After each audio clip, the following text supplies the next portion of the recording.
Hello everyone, welcome back. So in this video series we are going to study about creating the virtual machines. So under which we'll study about introduction to the virtual machines, virtual machine hardware and the virtual machine files, and creating and working with the virtual machine templates. In the previous video series we have already seen the course introduction has been covered, and software defined data center has been done, and we have also worked with installing the vsphere components, where we have seen about working on the different components, or installing your vsphere client, installing ESXi server and installation of vCenter server. So now let's go ahead and get started with creating the virtual machines. So here the virtual machine that we are going to create around, we'll be creating in the local storage of the ESXi server, and the reason behind creating this virtual machine into the local storage is that we have not attached the centralized storages to the ESXi box. So we'll be working on the centralized storage when we come to the storage module. So let's go ahead and get started. So to create the virtual machine, the very first thing that I'm going to do over here is connect my vSphere client to the vCenter server. Okay, so how do we connect this? I have shown you in the previous video series. So let's go ahead and create a virtual machine now. So I would select my ESXi server over here, right click, new virtual machine. So it will ask you for typical or custom. So whenever you go ahead and work with the typical, so in typical what happens is whenever you will select the template, whenever we will select the default templates, those are available. It would just pick up the default hardware configurations for your virtual machine. But when you're going with the custom, in that case you need to specify each and every component. So let me show you what exactly happens in typical first. So I go next, I just give a name to the virtual machine. I'll just keep it as default. Storage, I'll keep it as default. Now here these are the default templates. So let's say I would go ahead and select Windows 7 32-bit. I'll go next. Nothing to do here. So you can see all the configurations is taken different. It's not asking me for the RAM, all those things. It has not been asked over here. So what we'll do is let's go ahead with custom. So you can see here on the left hand side the properties that it is showing that you need to fill up when you're going to create the virtual machine. So I'm selecting custom. You see here the default properties that is going to ask you for creating the virtual machine changes over here. So let me just go with custom. I go ahead next. Name of the machine, let's say I'll call it as Windows 8. Go with next. Storage, as I already told you, I'm going to go ahead with the default storage. Next, now this is the virtual machine hardware version. Which hardware version would you like to have? So on basis of what we select this hardware version is that whichever is the oldest ESXi server version that you are running in your environment, accordingly you need to select the hardware version. Since we are working with 6.0, so 6.0 is having the virtual machine hardware version as 11.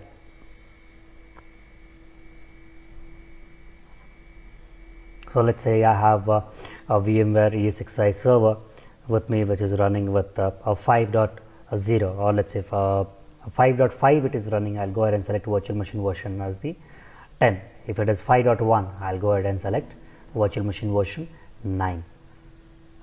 So in our environment, the other ESXi servers I'll be having after a while, we'll be installing another ESXi service. So those ESXi servers also will be ESXi 6.0.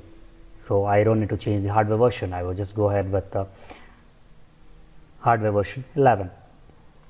Go with next. Guest operating system. Which operating system would you like to install on this? You want to go ahead with Windows, you want to go with Linux, or any other kind of operating system would you like to select? So let's say I'll just go and select here a Windows 7 64-bit. Go with next. Now here, how you want to have, how many CPU sockets would you like to provide, how many virtual sockets, or how many cores per virtual socket would you like to provide? Those you can specify from here. So for Windows 7, I am okay with one physical socket and one core per socket. Go with next. RAM, how much RAM would you like to allocate to this? It's fine, I can go ahead with 2 GB. Network adapters. So minimum is 1 network adapter, maximum is 4. Sorry, minimum is none if you don't want to have any network adapter to your virtual machine, but that doesn't make any sense. So in other way, you can say minimum 1 network adapter should be there, maximum is 4. So 4 NIC cards can be attached to one single virtual machine at the time of creating the virtual machine. Later on, once the virtual machine is created, after that you can have more than 4 network adapters also, but at the time of creating the virtual machines you can have only maximum of 4. So I don't need 4 network adapters, I'll just go with 1. VM network, this is a default network that is created. The different types of adapters you'll be having over here. So I'll go with VMX Net 3. Now here what happens is about the networking, when we talk about why here you are getting VM network, why what are these options, what are the different type of adapters, what do you mean by connected power on, all those things we'll study under the networking module. So I'll just go with next. Controller, so how exactly your storage would be connected. So it will be default LSI SAS storage. Hard disk, would you like to create a new hard disk, you want to use an existing hard disk, or you don't want to attach any hard disk to this. So let's say definitely we don't have any existing hard disk available with us, so I'll go ahead and go with create a new virtual disk. What size of virtual hard disk would you like to create? So let's say just anyhow I'm not going to install operating system into this, so let me go ahead and create a 15 GB hard disk. There are different types of hard disk over here. So you want to have it as a thick provisioned, lazy, thick provisioned, eager, or thin provisioned. So here I would just give you an overview what exactly this is. Thin provision is a dynamic hard disk. So dynamic hard disk means as and when you will copy the data inside that, the size of the hard disk will keep on growing. Thick hard disk is a type of hard disk where it is going to be fixed size. So for example, let's say I've given 15 GB. So here what happens is as soon as I create this hard disk of 15 GB, that from the storage box, from the storage, immediately it will occupy 15 GB of space. So location, where would you like to store your virtual machine? I'll just go ahead with next. Controllers, nothing to change on this. So here you have mode. Which mode of hard disk would you like to create? Is it a persistent disk or a non-persistent disk? Now here, by default, any disk that we are going to create is going to be persistent.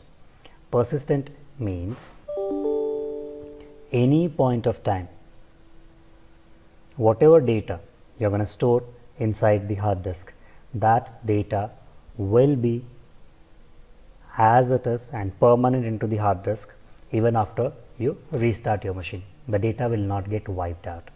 But if you go ahead with non-persistent, then in that case what happens is any point of time you restart your machine or you power off and then power it on, then in that case your data will be wiped out.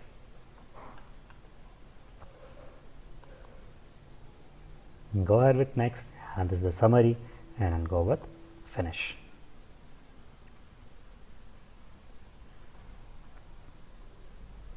So it'll take a little while to create the virtual machine. So see here the virtual machine is created now. Okay, so here we see the virtual machine is created. Next, let's check onto the virtual machine files. Those gets created in the backend. So to explore those files, what I need to do is I need to explore the storage first. So what I'll do is let me select the ESXi box. So since we have created this in the local hard disk, so this is the data store that we have over here. Just browse the data store, and here we get Windows 8. So as of now you see there are only 3 types of files those are created over here. So once I install the OS, power on the virtual machine, you will find few more files available over here. So vmx is the configuration file, the virtual machine configuration file, which holds all the configurations that you have given to your virtual machine. Example, how much RAM is given, how many processors are given, what's the size of the hard disk, all those details will be available in this. How many network adapters are connected. vmdk is the main hard disk file. This is the virtual hard disk that we have created, that is the 15 GB hard disk that we have created. vmsd is the snapshot database file. So in depth about these snapshots databases we'll study when we work around with the snapshots of the virtual machines.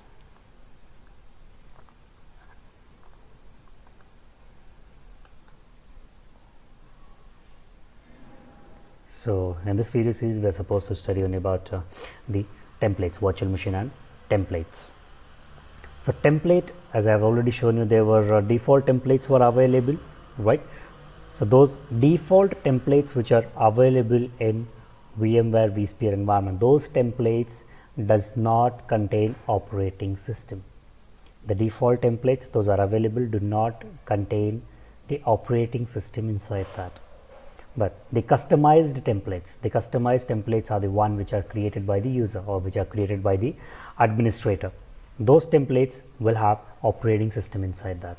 So this Windows 8 what we have over here. So anyhow I have not installed the operating system inside this.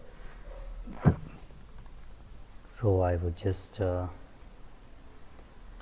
right click on this, go to template, and there are two options: clone to template and convert to template. There are two different options that you will be getting it over here. Now clone to template means this virtual machine that we have, first a clone of this will be created. Clone in the sense the copy of this Windows 8 will get created, and then that newly created copy, the newly created copy will be converted to the template automatically. That happens in clone to template. But if I go ahead with convert to template, the second option, convert to template, so in that case what will happen is this virtual machine will no more be usable for you. It just becomes your template, and then later on from that template you can go ahead and create the virtual machines. So I would repeat this once again.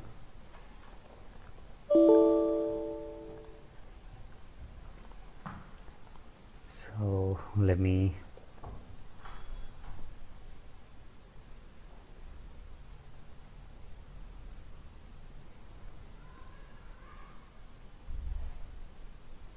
my machine is hanging around laptop. So if you are going ahead with clone to template means a new copy of the virtual machine will get created, and that copy will get converted to a template. But if you go with convert to template, directly this machine will get converted to the template. So let me show you. So I'll go ahead, template, and convert to template. So see here the virtual machine is not available here now. But if you see in the recent task, see here in the recent task it says that mark the virtual machine as the template. Now how do I find that around? That is, I just go back to the home tab, and here you have the option called VMs and templates. Expand these, and here is your template. Now I can create the clones of these templates as well, or I can convert it to the virtual machine, or I can create a virtual machine from this. Now the difference between these two options, the convert to virtual machine and deploy a virtual machine from this template, is that if I click on convert to the virtual machine, then this template becomes the virtual machine. Now in what scenarios or in what cases are we going to go ahead and select this option, is convert to virtual machine? Let's say there are some changes that I need to do inside this particular template. For example, let's say at the time of creating this template I had 10 softwares were available inside that, but now my requirement is I need to have few more software dumped inside this template. So I cannot work on the template, and I cannot just go ahead and push the softwares inside this template. So to make those changes I have to convert this back to the virtual machine, then install the required softwares, and then I can convert it back to the virtual machine. That is one option. The other thing what we can go ahead and do here is that deploy the virtual machine from this template. So here in this case your template will also be available, and a new virtual machine will also be created. So let's say I would just for the understanding I'll name it as machine created from template. I'll go with.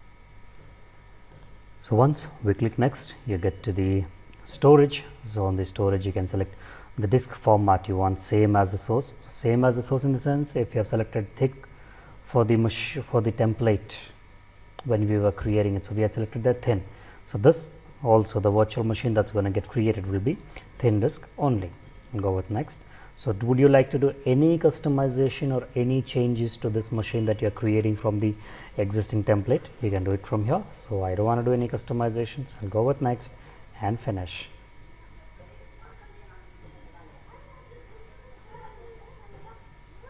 So if I come back here, you can see that the machine created from the template is available here.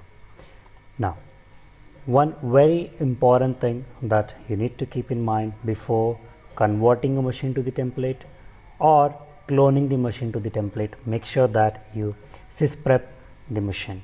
You must run sysprep command in the machine from whichever you are creating a template, or if a machine you are converting it to a template. Do not forget to sysprep it and then shut down. After that only make sure that you have performed the template action. So that's all on this video. So next video series will come up with something more related to the VMware. Thank you.